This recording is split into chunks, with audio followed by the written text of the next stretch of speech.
as I stand here in front of you today, representing 12 nations from 3 continents. And Nigeria is very proudly a member, not just only a member country, but also a founding member to the Digital Cooperation Organization. When I think about what inclusive growth means in the digital economy, I think of a story that my friend once had. She had an online meeting as she wasn't in the office and she was home. And she tried to connect through her headphones, although they didn't work very efficiently. She tried and tried and tried, but she couldn't.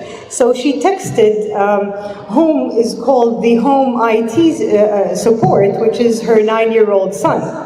And with just a look, he came into the room and he looked at her and gave her that smirk that you don't know how to fix your headphones.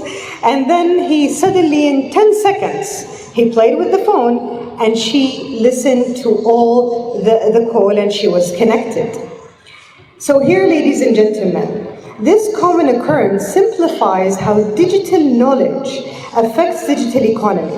Investing in digital infrastructure goes hand in hand with all the advancements as well as policy reforms and regulations.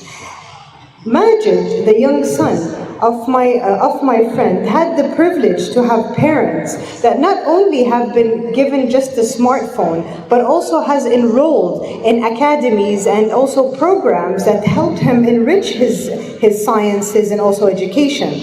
Majid was a lucky boy. Well, what about the rest of the boys and girls of the nations? The 1.3 billion boys and girls around the world that are unprivileged and do not have the capabilities to be schooled and to be enrolled in such kind of programs?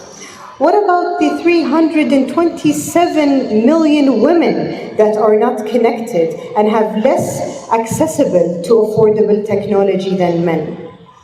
We live in an era where metaverse now is expanding its reach, and the lack of basic ICT facilities for school kids coexist at the same time.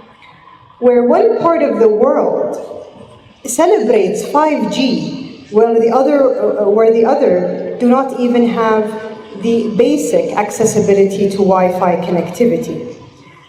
A world where kids like Majid get to learn coding and software behind simple basic dependencies of the world, where others do not even have accessibility to computers and tablets.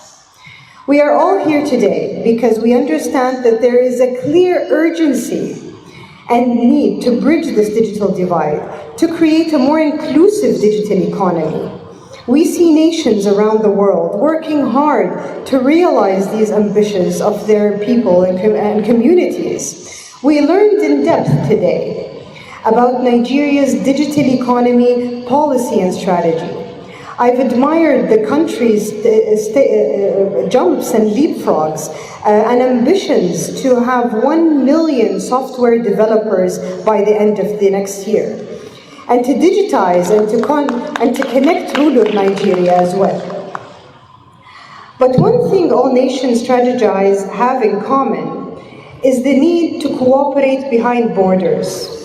The only way to truly create an inclusive and sustainable digital economy is if we cooperate together, if we put hands in hands, if we share best practices together and expand the horizon for us to grow and grow our neighbors and our countries together.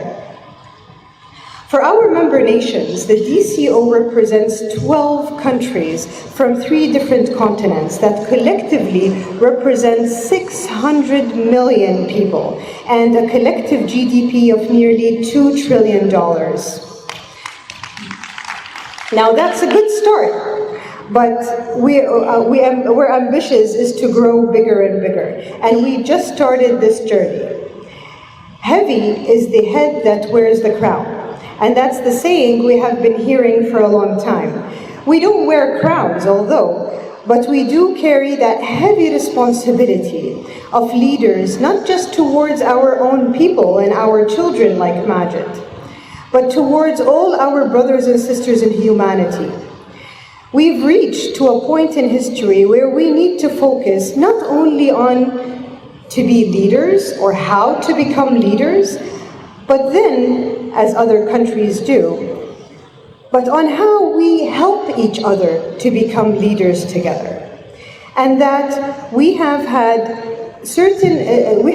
focuses on how we should be cooperating together and how through cooperation we can leapfrog and we can lead together and we can create prosperity, a digital prosperity for all, and move our youth and citizens and women from job seekers to job creators and create a better life for humanity. Thank you very much.